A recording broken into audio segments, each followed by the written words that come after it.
Enfin, elle est prête, cette nouvelle Alpine A110. Premier modèle d'une marque ressuscitée sous l'impulsion de Carlos Tavares, qui a bien senti, il y a 5 ans, que le blason Alpine pouvait encore faire rêver, tout en étant raccord avec les contraintes environnementales d'aujourd'hui.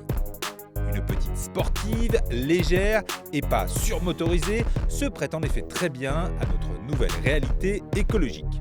Et cette nouvelle A110 revendique fièrement ses origines. On reconnaît tout de suite les airs de berlinette avec ses 2 feux ronds additionnels sur la proue en pointe ou sa ligne plongeante à l'arrière avec un fort porte-à-faux, mais le gabarit a bien changé. La nouvelle A110 revendique toujours aussi bien la cocarde avec de nombreux rappels tricolores sur la carrosserie comme à bord. Un petit combiné de 10 pouces entièrement digital pour les blocs compteurs en cylindre, un petit écran tactile central, 2 ports USB.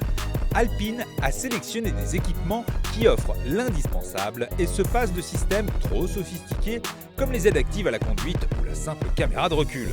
Tout ça, c'est du poids. On lui voudrait quelques espaces de rangement supplémentaires toutefois, comme un petit coffre entre les sièges ou une simple boîte à gants. Pour animer l'Alpine, tout en restant sous la barre des 1100 kg, on retrouve en position centrale arrière le 4 cylindres 1,8 litre turbo partagé avec la nouvelle Mégane RS. Après modification de l'admission, de l'échappement et du turbo, il a été recalibré à 250 chevaux associé exclusivement à une boîte automatique à double embrayage et 7 rapports suffisamment réactifs pour ne pas l'attendre au rétrogradage, même en conduite sportive. Cet ensemble ne vous colle pas à l'appui-tête, même en mettant les gaz franchement, mais les relances sont bien présentes à tous les régimes et sans creux. C'est ça aussi l'avantage d'un rapport poids-puissance de 4,3 kg par chevaux. Pour respecter les codes stylistiques de l'ancienne A110, Alpine a évité le package aéro à pelle à tarte comme une Hélice Cup. Sur la française, le fond plat et l'extracteur jouent un grand rôle, mais c'est aussi le grip mécanique qui plaque l'A110 au sol.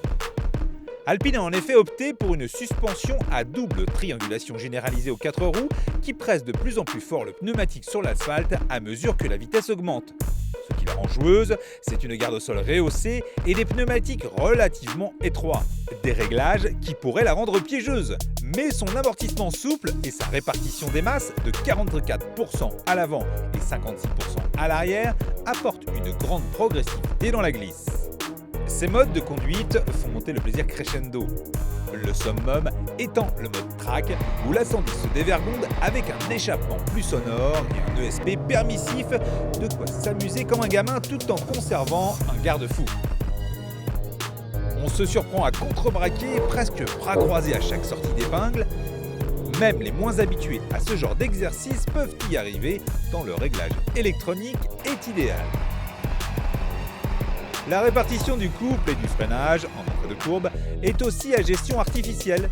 Pas de blocage de différentiel mécanique sur l'Alpine, ça n'empêche pas l'A110 de, là encore, faire honneur à son ancêtre en pivotant facilement d'un simple appel du frein. Là où elle tire également son épingle du jeu, c'est en polyvalence.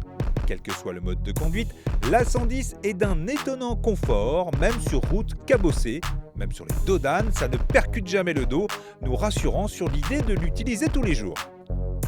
L'idée originale de Jean Rédélé, d'un petit coupé agile, original dans ses courbes et ses détails, capable d'offrir beaucoup de sensations grâce à un subtil rapport poids-puissance, est parfaitement respectée tout en étant modernisée avec goût. À 58 500 € pour cette version première édition, elle est plus chère qu'une Porsche. L'A110 de base, sans avoir encore de chiffre officiel, oscillera autour des 55 000 €.